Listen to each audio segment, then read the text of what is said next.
I know we're in Germany, but come on. Victoria Azarenka's frustrated outburst to a chair umpire after a line call. A couple of days earlier, Maria Sakkari and Putintseva exchanged profanities and personal attacks at the net, including dropping some nasty language.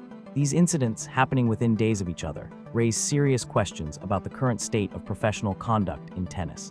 What concerns me most is the normalization effect. When high-profile misconduct occurs without clear consequences, it can create a culture where boundaries become increasingly blurred. We're seeing different types of inappropriate behavior, from heated exchanges to potentially insensitive comments, suggesting that established norms may be eroding. Let's examine the Azarenka situation with full context. June 23, 2025, round of 32 at Bad Homburg. She's leading Laura Siegemund 4-2 when the chair umpire calls her serve out. Crowd immediately reacts with disapproving "oh hoo hoo" sounds. Azarenka, clearly frustrated, makes her comment about being in Germany. The commentator immediately noted it wouldn't go down well. The umpire simply shaked his head in frustration, and despite the controversy, she won the match 6-2, 6-2. However, she lost her next match to Swiatek today 4-6, 4-6.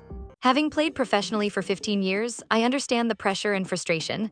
What's troubling isn't that players get upset, that's human. It's the apparent lack of clear standards for what crosses the line. When players aren't sure where boundaries are, or when enforcement seems inconsistent, it creates confusion about acceptable behavior. The June 22nd incident between Sakkari and Putintseva was particularly concerning. What should have been a routine post-match handshake escalated into explicit profanity and personal attacks. Go dash yourself and nobody likes you have no place in professional tennis, regardless of the emotional stakes involved.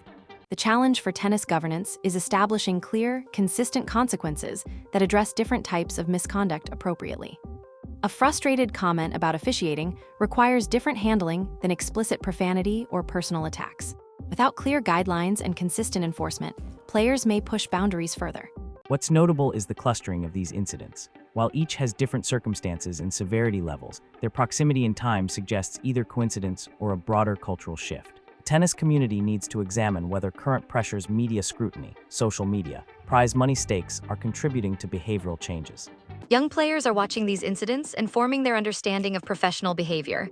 If they see inconsistent responses to misconduct, they may struggle to understand where lines are drawn. Clear standards and consistent enforcement protect both the sport's integrity and help develop proper professional conduct.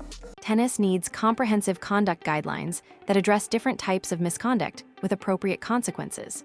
This could include mandatory sportsmanship education, graduated penalty systems, and perhaps most importantly, consistent application across all levels of competition. Tennis is a global sport with players from diverse backgrounds competing worldwide. Comments that could be interpreted as culturally insensitive, even if made in frustration, risk alienating international audiences and creating unnecessary diplomatic tensions. Cultural sensitivity training might be valuable for players competing globally. Today's incidents don't stay on the court, they're instantly amplified through social media and global coverage. Players need to understand that their words carry weight beyond the immediate moment. What might have been a private frustration in the past now becomes international news within minutes. These recent incidents present tennis with an opportunity to clarify its values and standards. Rather than viewing this as a crisis of character, we can see it as a chance to establish clearer boundaries, provide better support for players under pressure, and ensure that professional conduct keeps pace with the sport's evolution. The goal isn't to eliminate all emotion from tennis, but to maintain the respect and sportsmanship that have long defined the sport. Professional tennis sits at a crossroads. Recent incidents involving player conduct highlight the need for clear standards, consistent enforcement, and comprehensive support systems. The sport can maintain its competitive intensity while upholding the professionalism that has made tennis respected worldwide. The question isn't whether players will face pressure and frustration, they will.